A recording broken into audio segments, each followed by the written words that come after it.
bien, como dijimos, está con nosotros Tomás Bulat. ¿Cómo estás, Tomás? ¿Qué tal, Muriel? ¿Cómo estás? Muy bien. Bueno, y antes de irnos al corte, daba ya el puntapié Fabián Calle, ¿no?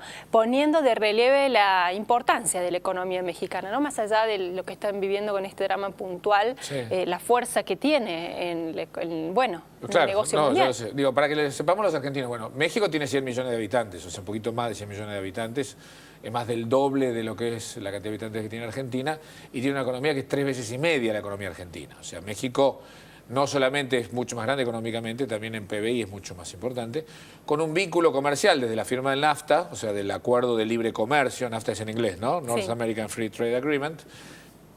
Está bien eso, lo dije bien. Perfecto. Sonó que tiene nivel. Bien. Es el acuerdo de libre comercio con los Estados Unidos. Tiene un nivel de comercio internacional fenomenal con los Estados Unidos. Estoy hablando de que las exportaciones... Vos pensás que las exportaciones totales de la Argentina son de 70.000 millones de dólares en el mejor de los casos.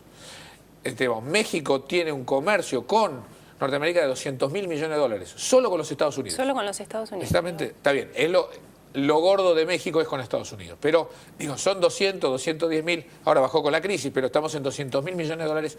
O sea que es mucho flujo de mercadería. ¿Qué pasó? Fabián Calle explicó muy bien que se eliminó muchísimo la entrada de cocaína y de droga por vía marítima. Ya estaba bastante sancionada por vía aérea. Entonces, lo único que te queda es la tierra. Y cuando te queda prácticamente la tierra, lo que pasó es que el 90% de la droga que entra a Estados Unidos entra por tierra. ¿Y cuál es el único lugar que se llega por tierra desde el sur a Estados Unidos? Se llama México. Claro.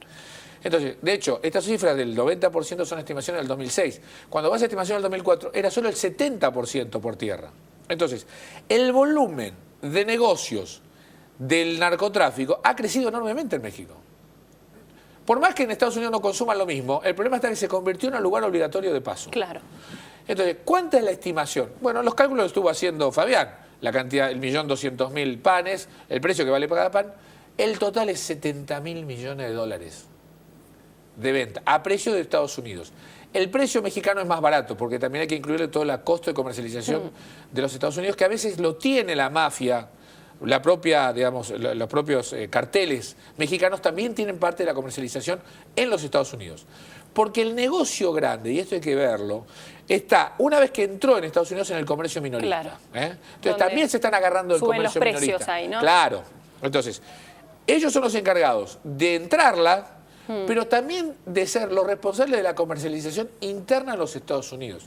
Hay bastantes series de televisión, sobre todo vinculadas a temas de Miami, de la policía, en las que te aparecen sistemáticamente los Zetas, por ejemplo, que son los que más... Y lamentablemente queda prácticamente una estigmatización, ¿sabes? Totalmente, absolutamente, ¿no? Entonces quedan los mexicanos, están los Zetas. Pero digo, ¿esto qué quiere decir? Que, digamos, se encargan también no solo del traspaso de la frontera y después se lo dan al norte. No, también se encargan y manejan buena parte de la administración. Veíamos lo de la Barbie. Lo de la Barbie es un ejemplo muy interesante, que es cómo desde la demanda, es decir, Estados Unidos de la demanda, promueve, dice, bueno, ya que yo empecé vendiendo en Estados Unidos, sé cómo se mueve el negocio, empecemos a hacer el vínculo hacia el otro lado. Conozco los dos lugares y sé cómo moverme. ¿Qué pasa? Entonces, todo el norte de México, lo que está viendo es un negocio, un crecimiento fenomenal del negocio. Y cuando empiezan tantas oportunidades, empiezan las divisiones. Claro. Y este es el punto. Lo que estás viviendo son divisiones y se producen las guerras por quién es el que se mantiene. Y cada vez que cae alguno de los jefes, los segundos empiezan a querer armar su propio cartel.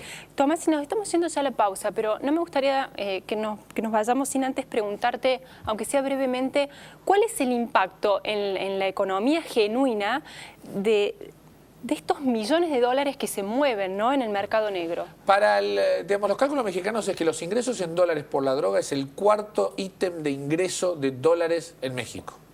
¿Sí? O sea, está petróleo, está turismo, tiene toda la parte de las maquilas y estaría el narcotráfico como entrada de dólares. Muchas veces se blanquea y se blanquea con inversiones importantes dentro del propio México. O sea, sirve también a muchas de las economías del norte la inversión que hacen los propios mexicanos, como en su momento los hacían los propios colombianos.